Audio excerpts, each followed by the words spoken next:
Modified Vashisthasana or the side plank switch. From a tabletop position, switch onto the outside of your right foot and stack your left foot on top of the right. Now swing your left hand up towards the ceiling and keep the hips lifted up. Inhale here, and on the exhale move over to the other side. Repeat for 6 to 8 reps on each side for 2 to 3 sets, or you could also hold the posture for 30 seconds on each side. Rest in child's pose.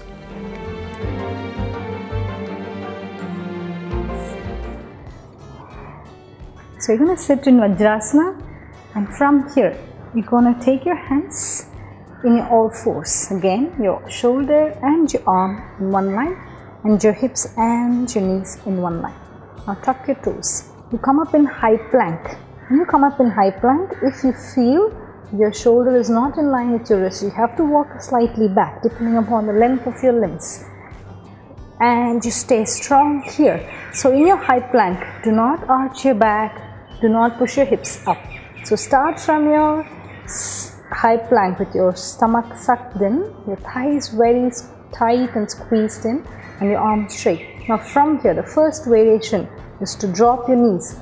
So your shoulder and your palm is in one line, but my knee and my hips are not in one line. My knee is slightly back from my hips. From here, you have to use your control and strength of your arms to go forward. So bend your elbows slightly and see where you have the strength. If your strength is only until here, you stop here and you come back. This takes a lot of time to practice. So draw your stomach in and go with your elbows bent and close to your body and chest closer to the floor.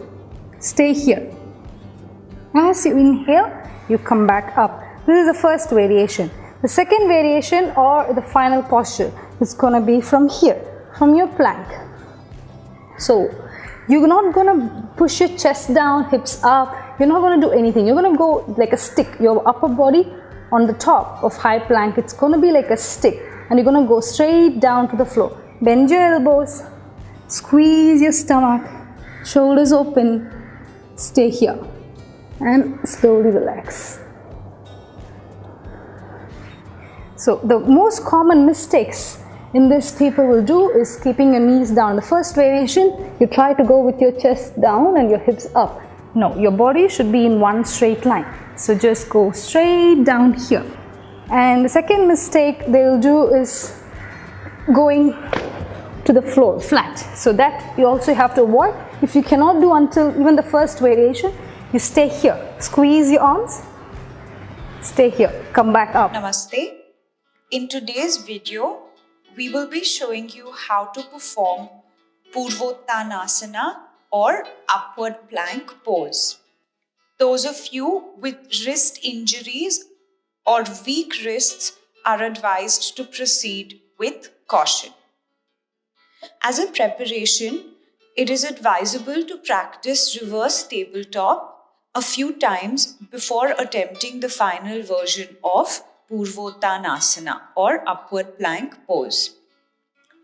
To begin, sit in Dandasana and bend your knees, placing your feet hip distance apart. Drop your elbows onto the mat behind you. You will then place your palms at the point where your elbow rests. Spread your fingers wide. As you inhale, lift the hips up, moving the navel towards the ceiling and engaging the buttocks and the thighs. You can keep the chin tucked into the chest or drop your head back if your neck allows. To release, press the chin into the chest, and as you exhale, bring the hips back to the mat. As a counter, you can sit in Sukhasana and fold forward. To begin the practice of Purvottanasana or upward plank pose, sit in Dandasana. Place your palms in line with your hips and drop your elbows on the mat behind you. Move the palms to the position where the elbow rests. Spread the fingers wide and grip the mat actively with your palms. Keeping the legs straight, inhale and lift the hips up towards the ceiling, allowing your toes to drop to the mat. The chest is lifting up and the navel is facing the ceiling. Keep the thighs and the buttocks engaged. If your neck allows you, drop the head back. This posture is an excellent posture to strengthen the wrists and stretch out the front of the body. It also helps correct any postural imbalances that arise out of hunching or rounding of the spine. I want you to start in Malasana again, your deep squat, but this time make sure your feet are actually closer, nice and close. Okay, and then I want you to place your bicep, your knee, all the way up into your armpit if you can, really tuck that in. And I want you to round your back, tuck your lower back in and press. Make your palms nice and wide. Now I want you to get your hips up, start leaning forward. Get your seat bones high into the sky, keep leaning forward with the chest. One leg comes up and then the other leg comes up. And release. Back to center, palms together. On your all fours, your arms directly below your shoulder, your knees directly below your hips. Now first position here, from here, you're going to go down towards the floor. So when you're going down to the floor, I'm not going to just completely fall onto the mat. I'm going to use my strength of my arms to control my movement. So my elbows are bent and I go down to the floor completely. So when I'm here, you can watch my arms. My arms are slightly behind my chest. I'm not here. This is for Bhujangasana preparation. I'm going to go slightly backward from here. And my shoulders are not in front. My shoulders are going to be back. And my scapula, your shoulder blades, going to be together and your chest should be open. Now from here, you're going to lift yourself up. This is the first preparation for Urdhva Mukha Svanasana. From here, you're going to straighten your arms. Make sure your shoulders are back and you lift yourself up and your knees are still on the floor. This is not the final pose. This is the first variation of Urdhva Mukha Svanasana. Now, after you come here, now slowly lift your head up and look up.